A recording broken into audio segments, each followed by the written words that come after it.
Nagulat ka ba? Ako din nagulat.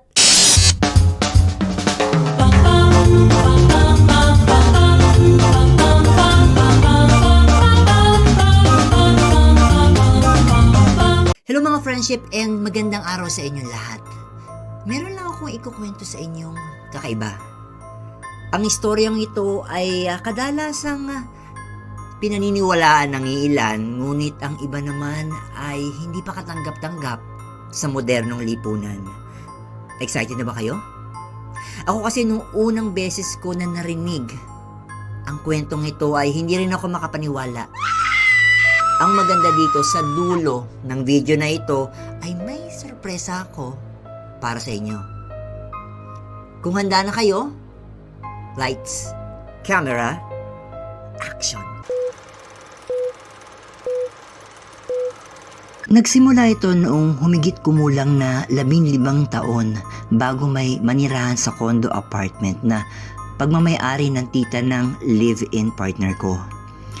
Noong nagsama na kami, yung sa floor namin, 2 units lang ang occupied.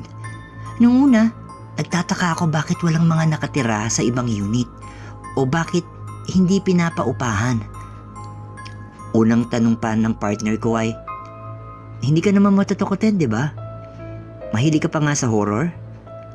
Naipinagtaka ko naman at sabi ko, ay, bakit? Anong meron? Basta, ang sagot niya. Makalipas ang 1 taon na paninirahan dito ay madalas kaming magpatugtog ng music o TV since kami lang naman na nakatira dito sa floor namin. Yung isang unit, umalis na yung tenant at hindi naman namin malaman ang dahilan. Madalas naka-airpod ako pag mag-isa, lalo na pag may ginagawa. Dito ko una na-experience yung hindi ko malilimutang pangyayari. Pumasok sa work yung live-in partner ko habang ako naman ay nasa loob ng kwarto. Tumatahol yung aso namin.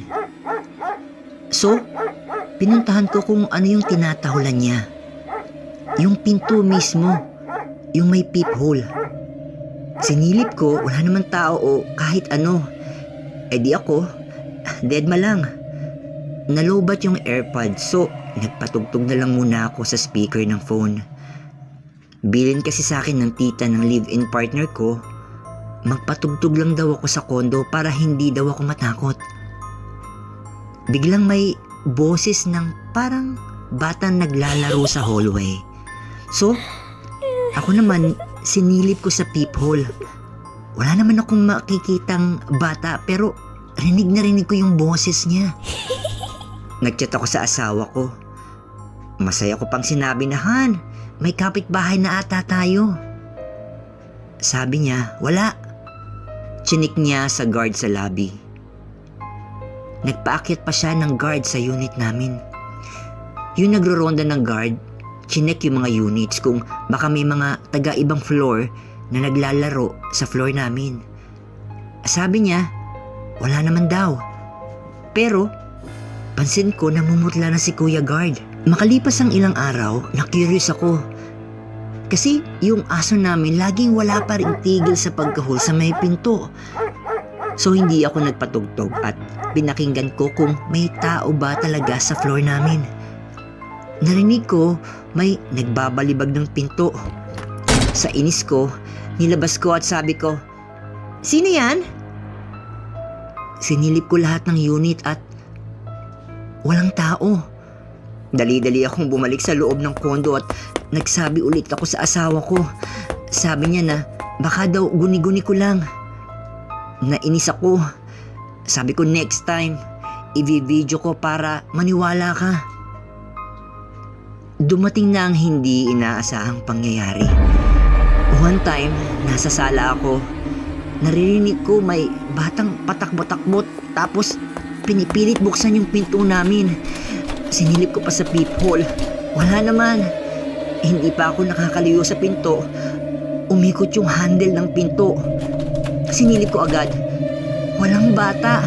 Pero umiikot yung handle. Narinig ko tumatakbo palayo tapos pabalik sa pinto ulit yung bata. Sinilip ko sa ilalim ng pinto. Wala namang anino. Pero umiikot yung handle. So, sa sobrang takot ko, tinawagan ko yung asawa ko. Sabi niya, magpaakyat siya ng guard. Umakyat si Kuya Guard. Nag-check. Wala daw. Parang nagmamadaling umalis si Kuya Guard. Pag alis ni Kuya, eto na naman yung bata. Bumalik na naman.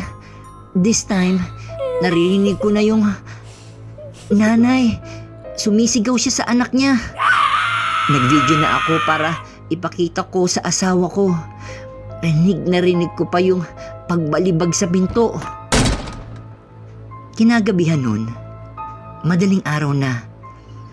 Nabulabog ako sa ingay na parang may nagsasakitan. Rinig ko yung paghingi niya ng saklolo.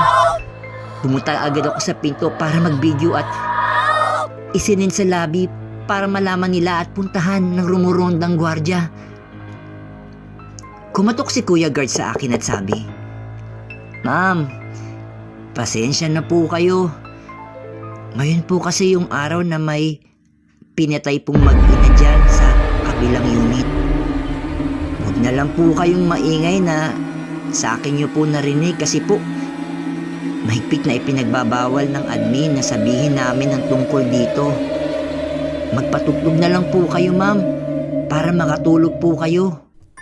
Friendship, andiyan pa ba kayo?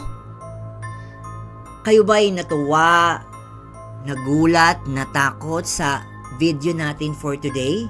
At tulad ng nasabi ko sa inyo ay meron akong sorpresa? Watch this.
Nagulat ka ba?